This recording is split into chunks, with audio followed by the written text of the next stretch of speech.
আজকের আলাপের বিষয় হইতে পারে যে বিএনপির রাজনীতির মূল সংকটটা কোথায়। এটা আলাপ করাটা জরুরি হয়ে পড়ছে, কারণ অনেকে মনে করতেছেন যে বিএনপির সাথে কেন আমাদের দূরত্বটা বাড়ছে। আমরা অনেকেই যারা বিএনপির সাথে হাসিনা হটাও আন্দোলন করছি, তাদের সাথে বিএনপির একটা দৃশ্যমান দূরত্ব তো তৈরি হয়েছে। তার সংগত কারণও আছে, সেই কারণগুলো নানা সময় বলা হয়েছে, আবার আলাদা করে করার দরকার আছে বলে মনে করি না। কিন্তু বিএনপির সাথে এই সংকটটা কি হঠাৎ করে তৈরি হয়েছে? না, এই সংকট অনেক আগে থেকেই ছিল। সেজন্য হাসিনা হটানোর লড়াইয়ে সে নেতৃত্ব দিতে পারে নাই। বাংলাদেশের সবচেয়ে বড় রাজনৈতিক দল হওয়ার পরেও সে 2024-এর বিপ্লবের নেতৃত্ব দিতে পারে নাই। শুরু করি বিএনপির যত ভুল নিয়ে। আসেন আল্লাহর নামে শুরু করি। বিএনপির সবচেয়ে বড় ভুল হইতেছে জিয়াউর রহমানের পজিশনিং শব্দটা মার্কেটিং এর শব্দ। আগে পজিশনিং শব্দ বলতে কি বোঝায় এটা বুঝেনি। এটাতে মার্কেটিং এ বলে প্রোডাক্ট পজিশনিং। এটা হলো মার্কেটিং এর একটা কৌশল, যার মাধ্যমে একটা পণ্যকে গ্রাহকদের মনে একটা নির্দিষ্ট এবং স্বতন্ত্র অবস্থানে স্থাপন করে দেয়। সহজ কথা, এটা হলো গ্রাহকদের মনে একটা ধারণা বা ভাবনা তৈরি করা যে পণ্যটা অন্য পণ্যের তুলনায় কিভাবে আলাদা, কিভাবে তাদের সমস্যা সমাধান করতে পারে। আমি একটা উদাহরণ দিই। ধরেন গাড়ির বাজারের পজিশনিং। ধরা যাক দুইটা গাড়ি আছে, গাড়ির নির্মাতা দুইটা, তাদের পণ্যের পজিশনিং করতেছে। মার্সিডিজ বেঞ্জ, এই যে মার্সিডিজ বেঞ্জ আর টয়োটা, দুইটাই গাড়ি একই কাজ করে, তাই না? কিন্তু কোন গাড়িটা কিনবেন, কে কিনবে? মার্সিডিজ বেঞ্জ এটা খুবই উঁচু মানের গাড়ি, বিলাসবহুল গাড়ি, আরামদায়ক গাড়ি, এটা সেফটি স্ট্যান্ডার্ড ভালো, মানে খুব স্পিডে যদি বাঘ ঘুরতে যায় তাহলে এটা উল্টায় পড়বে না। বড় লোকই দেখানোর জন্য আর কি, নিজের সম্পদশালী দেখানোর জন্য, সোজা কথায় ভাব শোধানোর জন্য লাগে আর কি।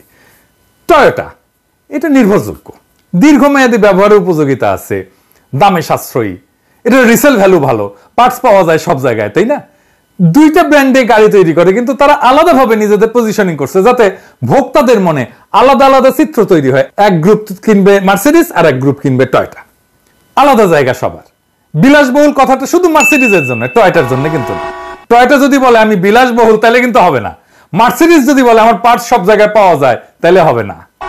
প্রোডাক্ট পজিশনিং মানে হলো প্রতিযোগিতামূলক বাজারে পণ্যটাকে এমন ভাবে উপস্থাপন করা যাতে গ্রাহকরা সহজে বুঝতে পারে যে এই পণ্যটা কেন এই পণ্যের চেয়ে আলাদা এবং কেন গুরুত্বপূর্ণ তার জন্য। রাজনৈতিক দলেরও পণ্য আছে, সেটা তারা বেচে। বেচা কেনা কথাটা শুনতে খারাপ লাগলেও এভাবে বললে সুবিধা হয়। তো আওয়ামী লীগের পণ্য কি? শরদির বডিগার্ড। তারা বলে স্বাধীনতার নেতা, 6 দফা আন্দোলনের নেতা। আমরা অপছন্দ করলেও স্বাধীনতার অবিসংবাদিত নেতা হইতেছে শরদির বডিগার্ড, মানে শেখ মুজিব। মুজিব পাকিস্তান আন্দোলনও করছিল, কিন্তু এটা আওয়ামী লীগ কিন্তু বলে না। জিয়া পজিশনিং করছে কোথায়? বিএনপি। জিয়ার পজিশনিং করছে স্বাধীনতার ঘোষক, জেড ফোর্সের নায়ক। স্বাধীনতা কি জিয়া 1 নাম্বার ক্যারেক্টার স্বাধীনতা যুদ্ধে, মুক্তিযুদ্ধে? সে কি অবিসংবাদিত নেতা? আমি যাই বলি না কেন, এই স্বাধীনতার মাঠে কখনোই জিয়া মুজিবকে ছাড়াই যেতে পারবে না, তার ইমেজকে। পাকিস্তান আন্দোলনে মুজিব জিন্নাকে ছাড়াই যেতে পারবে না। তাহলে জিয়াকে কোথায় পজিশন করতে হইতো? জিয়া 7ই নভেম্বরের বিপ্লবের অবিসংবাদিত নেতা। 7ই নভেম্বর তো বিপ্লব হয়েছিল, সেই বিপ্লবের বিপ্লবীরা প্রফেসর ইউনূসের মতো জিয়াকে নেতার মুকুট পরাইছিল। জিয়া নেতা হইতে চায় নাই, কিন্তু পরিস্থিতির প্রয়োজনে নেতৃত্ব গ্রহণ করছেন, ঠিক প্রফেসর ইউনূসের মতো। সক্রেটিস বলছিল সেই শাসকই শ্রেষ্ঠ শাসক যে অনিচ্ছুকভাবে শাসন ভার নেয়। বাংলাদেশের ইতিহাসে 2 জন অনিচ্ছুক শাসক পাইছি, একজন প্রফেসর ইউনূস আর একজন জিয়াউর রহমান। জিয়াকে উচিত ছিল আগস্ট বিপ্লবের নায়ক হিসেবে পজিশন করা, সেটা বিএনপি করে নাই। জিয়াকে উচিত ছিল অনিচ্ছুক শাসক হিসেবে পজিশন করা, সেটাও সে করে নাই। সে নভেম্বর বিপ্লবকে ওনই করে না, 2024-এর বিপ্লবকে বিপ্লব বলে স্বীকার করতে চায় না। বিএনপি আর তাদের বুদ্ধিজীবীরা বিপ্লব নামটা শুনলে কাপড় নষ্ট করে ফেলে, না জানি কি করতে হবে বিপ্লব কইলে। 2 নম্বর হইতেছে বিএনপির কোনো পলিটিক্যাল বয়ান নাই, মানে রাজনৈতিক বয়ান নাই। তো রাজনৈতিক বয়ান মানে কি? ধরেন আপনাকে যদি বলা হয় আপনার রাজনীতি কি, আপনার উত্তর কি হবে? খুব সহজ প্রশ্ন মনে হয়, কিন্তু গুছায় উত্তরটা দিতে গেলে দেখবেন ঠিক অতটা সহজ মনে হইতেছে না। মানে যদি চিন্তার স্বচ্ছতা থাকে, মানে চিন্তার স্বচ্ছতা মানে ধরুন অ্যাজিটেটল হয়ে যেতে হবে না। চিন্তার স্বচ্ছতা হলো আপনি যে বক্তব্য দেন সেই বক্তব্যটা কেন দিচ্ছেন, সে বক্তব্য কই থেকে আসছে সে সম্পর্কে একটা পরিষ্কার আইডিয়া, ধারণা থাকা, এইটারে বলে চিন্তার পদ্ধতি। তো এই চিন্তার পদ্ধতি সম্পর্কে সচেতন থাকাই হইল চিন্তার স্বচ্ছতা। চিন্তা করতে পারা এটা মেলা কঠিন কাজ। যেটা বলছিলাম যে আপনাকে যদি জিজ্ঞেস করে যে আপনার পলিটিক্সটা মূলত কি, আপনি আসলে কি করেন, কি চান, এই সমস্ত প্রশ্নের উত্তর দিতে গেলে আপনাকে একটা গল্প বলতে হবে। এই গল্পটাই হইতেছে বয়ান। যেমন ধরেন আওয়ামী লীগ কি বলবে যে সে 1000 বছরের বাঙালি জাতীয়তাবাদের রাজনীতি করে। আপনার এই দাবির পক্ষে একটা গল্প বলতে হবে আওয়ামী লীগকে। সেই গল্পটা হইতেছে সোনার বাংলার গল্প। সে সোনার বাংলায় ফিরে যেতে চায়। সে বলবে মুক্তিযুদ্ধের কথা। সোনার বাংলায় ফেরার পথে একটা মাইলস্টোন মুক্তিযুদ্ধ। সোনার বাংলায় ফেরার পথে আরেকটা মাইলস্টোন 52 ভাষা আন্দোলন।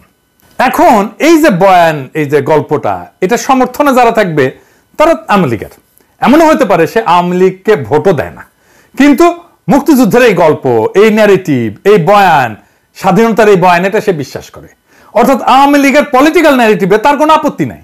তাহলে সে ভোট কেন দেয় না আওয়ামী লীগকে? দেয় না কারণ সে মনে করে আওয়ামী লীগ মুক্তিযুদ্ধ নিয়ে যে ন্যারেটিভ দাঁড় করেছে সেই ন্যারেটিভ অনুযায়ী সে চলতেছে না, মুক্তিযুদ্ধের ন্যারেটিভ সে পালন করে না।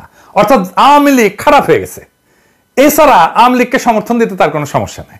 এই কারণে দেখবেন অনেকে বলে যে আমি আওয়ামী লীগের না, তবে শেখ মুজিব এবং মুক্তিযুদ্ধকে আমি অন করি। অর্থাৎ আওয়ামী লীগের বয়ানে যেই মুক্তিযুদ্ধের ইতিহাস সেটা পবিত্র হইলেও আওয়ামী লীগের পবিত্র থাকে নাই পরে, সেটা সে মনে করে আওয়ামী লীগ খারাপ হয়ে গেছে। এই উদাহরণ দিই কয়েকটা, বুঝবেন আমি কাদেরকে বুঝাই। সিরাজুল ইসলাম চৌধুরী, আনু মোহাম্মদ, সিপিবি, এই যে বিএনপির ফজলুর রহমান, এমনকি মির্জা ফখরুল ইসলাম, এমনকি বিএনপির এখন সবগুলো নেতাই মোটামুটি আওয়ামী বয়ানে বিশ্বাস করে। তারা মুক্তিযুদ্ধে বিশ্বাস করে, তারা স্বাধীনতার যুদ্ধে বিশ্বাস করে, এবং আওয়ামী লীগ যেভাবে বলে 72-এর সংবিধান সেটাতেই বিশ্বাস করে। কিন্তু আওয়ামী লীগ করে না। সে বলে, সে মনে করে যে মুক্তিযুদ্ধের যে ন্যারেটিভ এইটার মধ্যে আসলে এটা আওয়ামী লীগ এটা নষ্ট করে ফেলছে।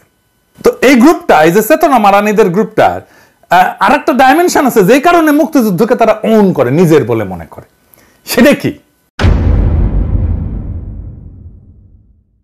সেটা হইতেছে ধর্মনিরপেক্ষতা, অসাম্প্রদায়িকতা, প্রগতিশীলতা। আপনি দেখবেন বিএনপির নেতাগুলো এই কথাগুলোই বলে, এই 3টা শব্দ এটা ব্যবহার করে। যে কথাটা আসলে বলতে চায় সেটা কি, সেটা বলা সম্ভব না তাদের পক্ষে, সেজন্য এরকম শব্দগুলো বলে। এই শব্দগুলো হইতেছে ইসলাম বিদ্বেষ, মুসলমান বিদ্বেষ।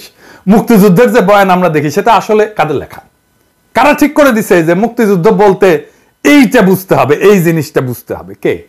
মুক্তিযুদ্ধের ইতিহাস লিখছে ধর্মনিরপেক্ষতাবাদী প্রগতিশীলরা। তো প্রগতিশীলতা আর এই ধর্মনিরপেক্ষতার উৎস কোথায়? আমাদের দেশে। আসেন এটা একটু বুঝে দেখি। বাংলাদেশ রাষ্ট্র গঠনের 3টা পর্যায় আছে সুনির্দিষ্ট। 1 নম্বর পর্যায়, এই ভূখণ্ডে মুসলমানদের আগমনের পর থেকে ব্রিটিশদের কলোনি তৈরি হওয়া পর্যন্ত, তারপরে সেই কলোনি ভেঙে ভারত ভেঙে পাকিস্তান হওয়া পর্যন্ত, এরপরে বাংলাদেশ রাষ্ট্র সৃষ্টি হওয়া পর্যন্ত। এই ভূখণ্ডে হিন্দুদের কাছে মুসলমানদের আগমন কি, মানে ভারতবর্ষে কি মনে করে? এটা বহিঃশত্রুর আক্রমণ, তারা বাইরে থেকে আসছে। অন্য 8-10টা এই যে উপনিবেশ যারা করে, কলোনি যারা বানায়, তাদের মতো মুসলমানরাও কলোনি গাড়ছিল এই ভূখণ্ডে, যেমন ব্রিটিশরা করছে। তো এইটাই হইতেছে হিন্দুত্ববাদের গোড়ার কথা, যে মুসলমানরা বহিরাগত, বাইরে থেকে আসছে। অথচ মুসলমানরা যে ব্রিটিশ বা ইউরোপিয়ানদের মতো কলোনি করে নাই, বরং নিজেরাই ভূখণ্ডে আইসা তাদের মতো করে এই ভূখণ্ডের লোকে হয়ে গেছে, এই ভূখণ্ডকে নিজের ভূখণ্ড করে নিছে। এখানে সংসার করছে, বিয়ে শাদী করছে, এখানে মারাও গেছে, এখানে মানুষ হয়ে গেছে, সম্পদ পাচার করে নাই সে যেখান থেকে আসছে। সেইটা কিন্তু এই হিন্দুত্ববাদীদের বয়ানে পাওয়া যায়। বখতিয়ার খলজি তো আসছে আফগানিস্তান থেকে, সে কি আফগানিস্তানে নিয়ে গেছে তার সম্পদ? না। তাহলে কথা দাঁড়াইলো এই যে মোদির মতো হিন্দুত্ববাদীদের কাছে মুসলমানরা হলে এই উপমহাদেশে কলোনাইজার, কলোনি করতে আসছে। এই কলোনাইজারদের কাছ থেকে বাঁচার একমাত্র উপায় হলো হিন্দুদের রাষ্ট্র গঠন করা। এটা বঙ্কিমচন্দ্রের রচনা পড়লেই বুঝবেন, শরৎচন্দ্রের রচনা পড়লেই বুঝবেন। দেখবেন যে কেন কিভাবে হিন্দুদের রাষ্ট্র গঠন করতে হবে। এই বয়ান দাঁড় করানোর জন্য বঙ্কিম সারা জীবন কাজ করে গেছে। তাহলে বিষয়টা দাঁড়াইলো যে ভারত বা হিন্দুত্ববাদ এমন বয়ানই দাঁড় করাবে বা এমন বয়ানকে সমর্থন করবে যেটা হিন্দুত্ববাদের স্বার্থকে মুসলমান জনগণের স্বার্থের উপরে দাঁড় করাবে। আচ্ছা, এবার আসেন দেখি, আপনি যদি আমাদের এই দিককার পূর্ববঙ্গের বা বাংলাদেশের রাজনৈতিক ইতিহাস দেখেন, এখানে মূল দ্বন্দ্বটা আসলে কিসের ছিল? এই ভূখণ্ডের জনগোষ্ঠীর লড়াইটা কি নিয়েছিল? আসেন সেটা একটু বুঝে দেখি, তাহলে আমরা বুঝতে পারবো যে আসলে আমরা কোথায় যাইতেছি এবং কোথায় থেকে কোথায় আসলাম। দ্বন্দ্বটা মূলত জমি নিয়ে। জমি নিয়ে কেন? কারণ জমি কৃষিভিত্তিক সমাজের জীবিকা। মূলত পৃথিবীর অধিকাংশ দ্বন্দ্বই তার সম্পদ নিয়ে। আমাদের কৃষিভিত্তিক সমাজের সম্পদ তো জমি, তাই দ্বন্দ্বটা জমি নিয়ে হওয়ার কথা। মুঘল আমল আর ব্রিটিশ আমলে যে ভূমি ব্যবস্থাপনা ছিল, এই দুইটার মধ্যে মৌলিক তফাৎ ছিল, মানে মোগল আমলের থেকে ব্রিটিশ আমলে। মোগলদের বিশেষ করে আকবরের আমলে জমির মালিকানা ছিল সম্রাটের। খাজনার বিনিময়ে কৃষক জমির সকল অধিকার ভোগ করত। জমিদারের কাজ ছিল মূলত প্রশাসনিক, খাজনাটার মালিক ছিল না সে। খাজনাও ফসলের উৎপাদনের উপরে নির্ভর করত। কোনো বছর ফসল যদি ভালো হইতো খাজনা বাড়তো, উৎপাদন কম হইলে খাজনা কমে যেত। বাংলা অঞ্চলে ব্রিটিশরা চিরস্থায়ী বন্দোবস্ত চালু করার পরে এই ব্যবস্থার আমূল পরিবর্তন আসে। শুরু হয় আমাদের দুঃখ। কেমন সেটা? জমিদার হয়ে যায় ভূমির মালিক, আর কৃষক হয় খাজনা দেওয়ার মেশিন। ফসল ভালো হয়েছে কি খারাপ হয়েছে সেটা না, নির্দিষ্ট পরিমাণে খাজনা কৃষককে দিতে বাধ্য থাকতে হবে, একই পরিমাণে খাজনা। ফসল খারাপ হইলেও দিতে হবে, ভালো হইলে তো দিতে হবেই। মোগল এবং ব্রিটিশ আমলে জমিদারদের পার্সেন্টেজ করেন, তাহলে দেখবেন যে মোগল আমলে আনুমানিক 60 থেকে 70% জমিদার ছিল হিন্দু, বাকিটা মুসলমান এবং অন্যান্য ধর্মের। ব্রিটিশ আমলে এই সংখ্যাটা বাইরে হিন্দু জমিদারদের ক্ষেত্রে দাঁড়ায় 70 থেকে 80% হিন্দু জমিদার, মুসলমান এবং অন্যান্য ধর্মের জমিদারদের সংখ্যা দাঁড়ায় 20 থেকে 30%। অর্থাৎ মুসলমানরা মূলত বহিঃশত্রু, এই ধারণা থেকেই হিন্দু এলিটরা সবসময় ক্ষমতার কেন্দ্রে তাদের অবস্থানটা নিশ্চিত করছিল। ফলে ব্রিটিশদের আমলে আমাদের বাংলা অঞ্চলে হিন্দু জমিদারদের বর্ধিত ক্ষমতা পরিণত হয় মূলত রাজনৈতিক প্রভাব খাটায়, হিন্দু প্রভাব বজায় রাখায়। আর এই চিরস্থায়ী বন্দোবস্তের জমিদারি প্রথায় হইয়া দাঁড়ায় বাংলায় ফিরে পাওয়া সেই ক্ষমতা যা হিন্দু রাষ্ট্রে সে পাইতে চাইছিল, বা মুসলমানদের আগমনের আগে যেই ক্ষমতাটা হিন্দুদের ছিল। মুসলমানদের আগমনের পরেই প্রথম ব্রিটিশ আসার পরে হিন্দুরা তাদের হিন্দু রাষ্ট্র, মানে মুসলমানদের হঠায় রাষ্ট্র ক্ষমতা তাদের অধীনে নেওয়ার সুযোগটা এমন ভাবে পাইল যেটা মুঘলদের আমলে ছিল না। তো হিন্দু রাষ্ট্র বানানোর পথে জমিদার শ্রেণীর যে রাজনৈতিক প্রভাব, সে প্রভাবের বিরুদ্ধে বিরোধিতা করবে কারা? মুসলমানরা, কারণ তারাই প্রজা। মনে রাখবেন যে এই বিরোধিতা গরিব কৃষকদের জমির মালিকানা আদায়ের আন্দোলন। কৃষকদের দিক থেকে এই আন্দোলন কোনো মুসলমান রাষ্ট্র গঠনের স্বপ্ন না, বা মুসলমান রাজত্ব ফিরে পাওয়ার স্বপ্ন না, সে ধর্ম প্রতিষ্ঠা করতে আসতেছে না। এটা স্রেফ জমিদারি প্রথার নিষ্পেষণের বিরুদ্ধে প্রতিবাদ। এই আন্দোলনের নেতৃত্ব কারা দিচ্ছে আপনি যদি নাম দেখেন, এইটা দেখেন ফকির মজনু শাহ, হাজী শরীয়তুল্লাহ, দুদু মিয়া, তিতুমির, নুরুদ্দিন। এই আন্দোলন করছে মুসলমান হিন্দু কৃষকেরা মিলে, যারা হিন্দু জমিদারদের নিষ্পেষণ থেকে বাঁচতে চাইছিল। বাংলা অঞ্চল মানে পূর্ব বাংলা অঞ্চল, আজকে যেটা বাংলাদেশ, সেটা মুসলমান অধ্যুষিত হয়। এখানে মুসলমানদের পরিচালিত বিদ্রোহগুলাই এই জনপদের জনগণের রাজনৈতিক চিন্তার গঠনে সবচেয়ে শক্তিশালী প্রভাব রাখছে। দেখেন হাজী শরীয়তুল্লাহ প্রশ্ন উঠাচ্ছে যে জমির মালিক তো আল্লাহ, কোন মানুষ না, ফলে জমিদারদের এই জমির মালিকানা আমরা মেনে নেব কেন? একটা গান আছে এই ধারণার উপরে ভিত্তি করে, শুনছেন কিনা জানি না।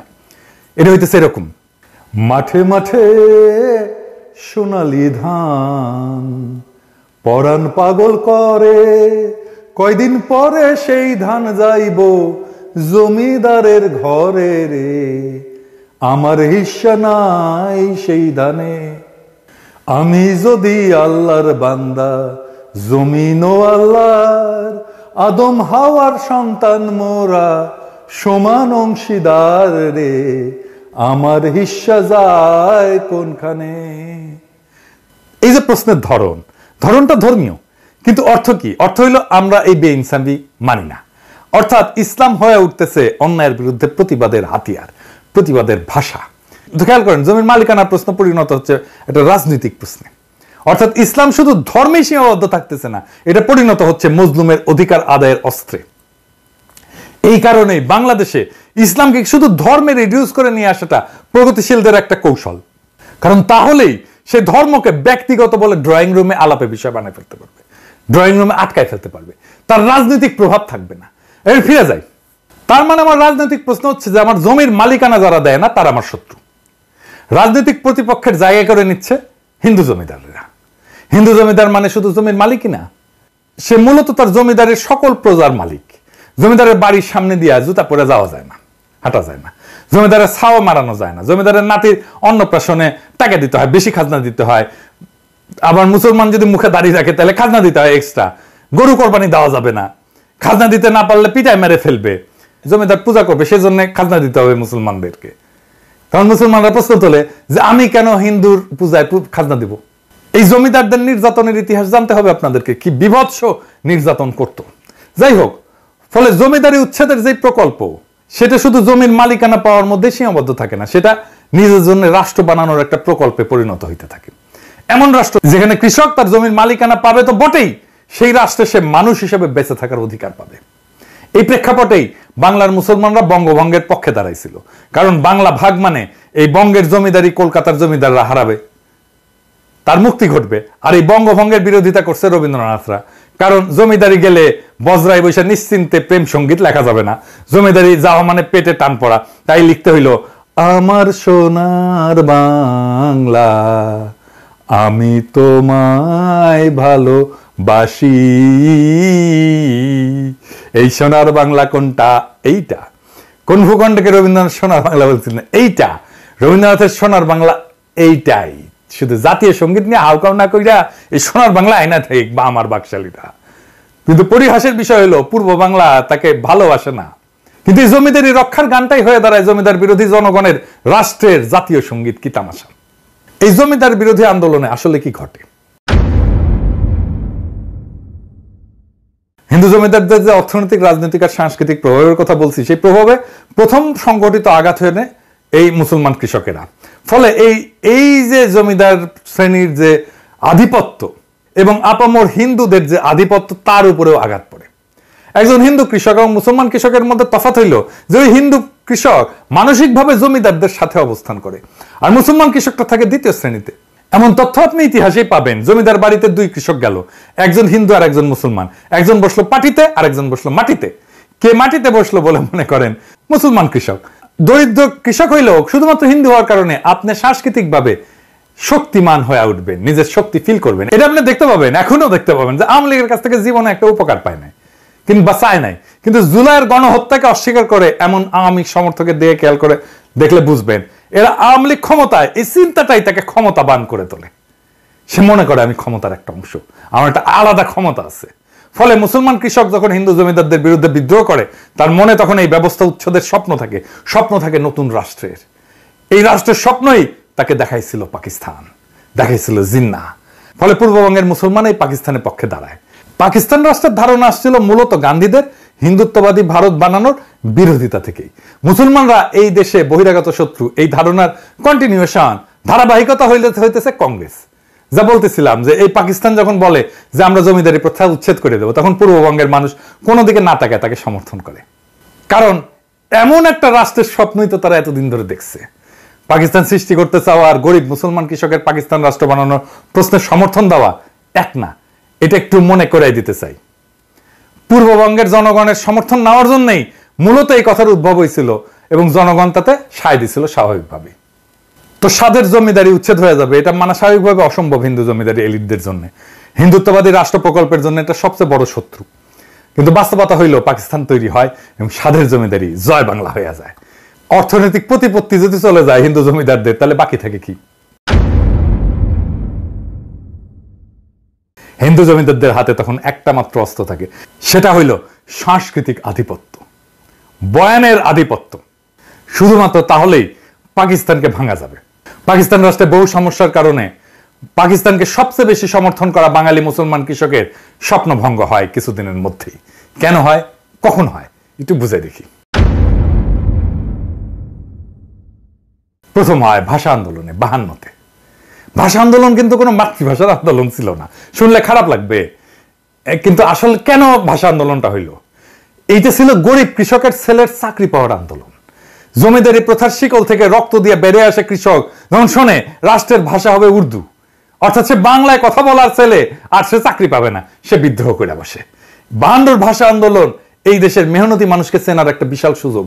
পাকিস্তান আন্দোলন করে পাকিস্তান বানানো বাঙালি মাত্র 5 বছরের মাথায় রাষ্ট্রের বিরুদ্ধে বিদ্রোহ করে বসে। ফলে এদেশের জনগণ যে নিজের স্বার্থ বুঝে এবং বুঝে নিতে চায়, অন্তত তাকে বেশি দিন মুখে চুষনি দিয়ে চুপ করে রাখা যায় না, সেটা এই ঘটনায় বোঝা যায়। আমি এই জন্যই বলতাম, বারে বারে বলতাম, হাসিনার শাসন টিকবে না, কোথাও কোনো প্রতিরোধ নাই। আমি তখনও বলছি টিকবে না, আপনারা অবিশ্বাস করছেন অনেকেই, বলেন আমি বাড়ায় বাড়ায় বলি, আমি সকাল সন্ধ্যা হাসিনাকে ফেলাই দিই। এটাই আমাদের শক্তি। অনেকে আবার বলে যে আবার ফ্যাসিবাদ আসবে, আসতে পারে, টিকবে না। অনেকে বলে ভারতীয় আধিপত্যবাদ আসবে, আসতে পারে, টিকবে না।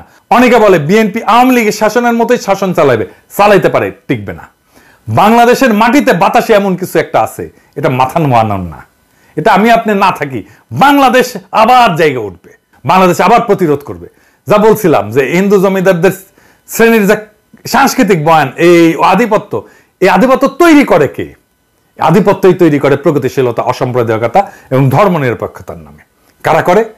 প্রথম আলো, টেলিস্টার, সিটিভি, ছায়ানট, উদিসি, এদের মাধ্যমে। যে কথাটা বলার জন্য এই তিনটে শব্দ ব্যবহার করে সেটা কি ইসলাম বিদ্বেষ, মুসলমান বিদ্বেষ। কারণ কি? তার কারণেই মুসলমান তার শখের জমিদারি, তার হিন্দুত্ববাদী ভারত ভেঙে দিছে। ফলে তাদের গায়ের ধরে না পারি চিন্তার ক্ষমতা আমাদের নিচেই রাখবো। প্রমাণ দিই আপনাকে। যদি জিজ্ঞেস করা হয় একজন অসাম্প্রদায়িক প্রগতিশীল লোক বললে আপনার মাথায় কেমন চিত্র ভাইসা ওঠে, আমি উত্তরটা দেব না। তবে শুধু এটুকু বলবো যে আপনার মাথায় কোনো দাড়ি টুপিওয়ালা লোককে, মুসলমানকে অসাম্প্রদায়িক প্রগতিশীল বইলা মনে হবে না। মুক্তিযুদ্ধের পর থেকে আমাদের রাষ্ট্রের রাজনৈতিক বয়ান যেটা আধিপত্য করতেছে, সেই বয়ানে কি দাড়ি টুপি পরা কাউকে স্থান দেওয়া যায়? ভেবে দেখেন। আমাদের প্রধান বয়ানে দাড়ি টুপি পরা সবাই হলো পাকিস্তানি, এবং জাফর ইকবালদের মতো সবাইকে পাকিস্তান পাঠিয়ে দিতে হবে। যে দাড়ি টুপি আর লুঙ্গির মুসলমানরা বাংলাদেশ রাষ্ট্র বানাইলো, তারাই এখন এই দেশের শত্রু, আর মালিক হইল কলকাতার সোনাগাছির খাটের যোদ্ধারা। এই দেশের অসাম্প্রদায়িকতা হইল পয়লা বৈশাখে রমনায় সিঁদুর ধুতি, হাতে শাখা পইরা মুসলমানদের ছেলেমেয়েদের নৃত্য করা, আর দাড়ি টুপি বোরখার আদম হইল দেশকে জঙ্গি বানাইতে চাওয়া চরমপন্থী ইসলামিস্ট। এই তো প্রগতিশীলদের বয়ানে মুক্তিযুদ্ধ, তাই না? যে গরিব মুসলমান কৃষক জমির মালিকানা আর অধিকারের রাষ্ট্র বানাইতে বহু সংগ্রামের শেষে এই বাংলাদেশ বানাইলো, সেই বাংলাদেশে তারা হয়ে গেল দেশ বিরোধী। খুব মজার ব্যাপার না? আর এই বয়ানের কারিগর কারা? এই বয়ানের কারিগর হইতেছে সেই প্রগতিশীল সাম্প্রদায়িক ধর্মনিরপেক্ষ ভাইয়েরা আর বোনেরা। এই বয়ানই তো হিন্দু জমিদারদের কালচারাল ন্যারেটিভের আধিপত্যের বয়ান, যে বয়ান এসে থিতু হয়েছে আওয়ামী লীগের হাতে। ফলে আওয়ামী লীগ হয়ে উঠছে ভারতের একমাত্র বর্ষার স্থল। বিএনপির রাজনৈতিক দেউলিয়াত্বের কথা উঠতে যে এত বড় ইতিহাস আনতে হইল, ক্ষমা করবেন, এবার বিএনপির আলাপে ঢুকবো। জেনারেল জিয়া হইলেন এই দেশের ইতিহাসের দ্বিতীয় প্রধান রাজনৈতিক ব্যক্তি, যিনি ভারতের সৃষ্ট বাংলাদেশে অনুষ্ঠিত এই বয়ানের বিরুদ্ধে দাঁড়ায় পড়ছিলেন দ্বিতীয় ব্যক্তি হিসেবে। প্রথম ব্যক্তি কে ছিলেন? মৌলানা ভাসানী। অর্থাৎ মুক্তিযুদ্ধ তথা বাংলাদেশের পলিটিক্যাল ডমিনেন্ট বয়ানকে ভেঙে নতুন বয়ান দাঁড় করেছিলেন জিয়াউর রহমান। তিনি যে খুব শক্ত বয়ান দাঁড় করাতে পারছিলেন তা না, তবে আওয়ামী বয়ানের বাইরে তিনি আসতে পারছিলেন। ফলে ভারতের হেজিমনির বাইরেও যে এদেশে পলিটিক্স করা যায় সেটার পথ তিনি দেখাইছেন। এমনকি মৌলানা ভাসানী ক্ষমতায় আসতে পারেননি, জিয়াউর রহমান ক্ষমতায় চলে আসছিলেন। সো মৌলানা ভাসানীর চেয়ে এক ধাপ আগায় জিয়াউর রহমান ইন্ডিয়ার কালচারাল ডমিনেন্স পলিটিক্যাল বয়ানের বাইরে নতুন একটা রাজনৈতিক চিন্তা দেখাইছেন এবং সেই চিন্তাকে ক্ষমতাশালী করে তুলছেন। আজকের বিএনপির অবস্থা কি? আজকের বিএনপি মুক্তিযুদ্ধের কথা বলে, ৭২-এর সংবিধানের কথা বলে রাজনীতি করতে চাইতেছে। প্রথম আলো ডেইলি স্টারের সামনে জিয়াফত দিলে বিএনপির পুচ্ছে আগুন জ্বলে যায়, আর মির্জা ফখরুল মিছা কথা বলে বক্তৃতা দেয় যে পত্রিকা অফিসে আগুন দেওয়া হয়েছে। এমন বাংলাদেশকে আমরা চেয়েছিলাম। বাংলাদেশ রাষ্ট্রের সাথে সবচেয়ে বড় গাদ্দারি এখন বিএনপি শুরু করছে। বিএনপি যদি মুক্তিযুদ্ধের আওয়ামী বয়ানই ফেরি করে, তাহলে আলাদা করে পার্টি করার প্রয়োজনীয়তা কিসের? আওয়ামী লীগ করলেই তো পারে। তো মুক্তিযুদ্ধের বয়ান দিয়ে যে ফ্যাসিজম আওয়ামী লীগ চালু করছিল, সে একই কাজ তো বিএনপিও চালু করলো। তাহলে বিএনপির নিজের রাজনীতি কোনটা? উত্তর হইল যে বিএনপির কোনো রাজনীতি নাই। আওয়ামী লীগ তার বয়ান দিয়ে ফ্যাসিজম করছিল, কারণ সেটা করার জন্য যে জিনিসগুলো দরকার, যে ন্যারেটিভ দরকার, সেটা তার ছিল। বিএনপির ফ্যাসিজম করতে পারবে না, কারণ ফ্যাসিস্ট হওয়ার জন্য যে ন্যারেটিভ দরকার সেটা তার নাই। বড় জোর চাঁদাবাজ হইতে পারবে, টেন্ডারবাজি করতে পারবে, ঘুষ খাইতে পারবে, টেম্পু স্ট্যান্ড দখল করতে পারবে, আওয়ামী লীগের চাইতে কুৎসিত ভাবে গালি দিতে পারবে, কিন্তু রাজনীতি করতে পারবে না। ফলাফল হয়েছে যে বিএনপি রাষ্ট্র ক্ষমতায় যাওয়ার সবচেয়ে বড় স্টেক হোল্ডার যে দল, সেটা অলরেডি সবার কাছে একটা তামাশায় পরিণত হয়েছে। তাদেরকে এখন টেম্পু স্ট্যান্ডের চাঁদাবাজ বলা হয়। দেখেন, তারা দ্রুত নির্বাচন চায়, আগাম নির্বাচন চায়, সেটাও তামাশার বিষয় হয়ে গেছে। সে আগাম নির্বাচনের পক্ষে সে একটা ভালো ন্যারেটিভও দাঁড় করাইতে পারেনি। আল বদর থেকে বানানো আল বটর গালিটাই বিএনপির রাজনৈতিক দেউলিয়াত্বের সবচেয়ে বড় প্রমাণ। ভাষা ধার করতে হয় আওয়ামী লীগের কাছ থেকে। আওয়ামী লীগের বানানো মুক্তিযুদ্ধের বয়ানের বাইরে কোনো পলিটিক্যাল বয়ান বানানোর পুরো বিএনপির নাই। জিয়াকেও এই মুক্তিযুদ্ধের বাইরে কল্পনা করতে পারে না। আওয়ামী লীগের শত্রু বানানো দেখে আওয়ামী লীগের শত্রু জামাতকেই তার শত্রু বানাইতে হয়। আওয়ামী লীগ যেহেতু বানাইছে, তাকেও বানাইতে হবে। সেজন্য সে আসলে দেখেন, সে আওয়ামী লীগ বয়ানের ভিতরেই আছে, আওয়ামী লীগের ন্যারেটিভের ভিতরেই আছে। আওয়ামী লীগেররা যে গালিটা দিত, বিএনপি একই গালি দিচ্ছে রাজাকার বইলা। যারা আওয়ামী লীগের শত্রু ছিল, তারা এখন বিএনপি শত্রু হয়ে গেছে। সিপি গ্যাং এর মতো তারা ঝাঁপায় পড়তেছে আমাদের ফেসবুক পোস্টে। আওয়ামী লীগ আমারে বলতো আমি তারেক রহমানের টাকা খাই, বিএনপি এখন বলে আমি জামাতের টাকা খাই। চিন্তায় এতটাই গর্দভ, সেই আওয়ামী লীগের বয়ান, আওয়ামী লীগের ভাষা, আওয়ামী লীগের ন্যারেটিভ দাঁড় কইরা সে আমাদেরকে ফাইট করতে হয়। এদের সৃষ্টিশীলতার অভাব থাকার কারণে সে গালি এখন শুধু জামাতের মধ্যে সীমাবদ্ধ থাকতেছে না। এখন যারাই বিএনপি নির্বুদ্ধিতা নিয়ে কথা বলে, সবাইকে আলবটর বলে। আমাকে বলে আলবটর কমান্ডার বলে, আমি নাকি আলবটরের কমান্ডার। বিএনপির হয়ে কোনো শিক্ষিত লোক কথা বলে এমন দেখছেন কাউকে? ওই এক ছাড়া, ফাহাম ছাড়া। আর বিরানির দোকান থেকে চান্দা তোলা লোক, সে হচ্ছে বিএনপির অনলাইন সিপাচালার। তাহলে বিএনপির পক্ষ নিয়ে একটা কথা বলার লোক থাকলেও কেউ না। বিএনপির পক্ষ নিয়ে আসলে কথা বলতে গেলে আপনি আসলে বলবেনটা কি, আপনার বক্তব্যটা কি? বিএনপির রাজনীতি কেন করবেন? কেন আপনার পক্ষে আমার যাইতে হবে? কোনো উত্তর আছে? কোনো উত্তর নাই। এই কারণে দেখবেন আমাকে বিএনপির টপ লিডাররা গালি দেয়, কোনোদিন আওয়ামী লীগের টপ লিডাররা গালি দেয় নাই। কারণ তাদের আমার কথার জবাব দেওয়ার মতো মাল ম্যাটেরিয়াল তাদের মাথায় নাই। হার্পিক মজুমদার যে বয়ান তৈরিতে যেটুকু পারঙ্গম, সেটাও তারা পারে না। কেন আওয়ামী লীগের রাজনীতি করবেন এটা বলতে বললে হার্পিক মজুমদার যেভাবেই হোক, চেষ্টা করে হোক, সত্য মিথ্যা মিলায় 1 ঘন্টার একটা বক্তৃতা দিয়ে দিতে পারবে। কিন্তু এই বিএনপি সকল মাথায় হ্যাক করলেও বাজারি কথাবার্তার বাইরে 2 মিনিটও কথা বলতে পারবে না তারা। চ্যালেঞ্জ দিলাম, পারলে কইরেন। পারলে তো হাসিনার বিরুদ্ধে বয়ান আপনারাই তৈরি করতেন, আপনারা তো করতে পারেন নাই। বিএনপি জনগণের উপরেও ভরসা পায় না, তাই ওয়াকারের কোলে গিয়া ওঠে, ইন্ডিয়ার সাথে নেগোশিয়েট করে। যে বাংলাদেশ তাদের নেতা হিসেবে বরণ করে নিতে তৈরি ছিল, সেই জনতা মুখ ফিরে নিচ্ছে তাদের থেকে। বিএনপির এই রাজনীতি আত্মঘাতী। বিএনপিতে যদি র্যাডিক্যাল পরিবর্তন না আসে চিন্তা এবং চর্চায়, তাহলে বিএনপির কোনো ভবিষ্যৎ নাই। কথাটা বিএনপি আলাদের ভালো লাগবে না, কিন্তু এটাই বাস্তব।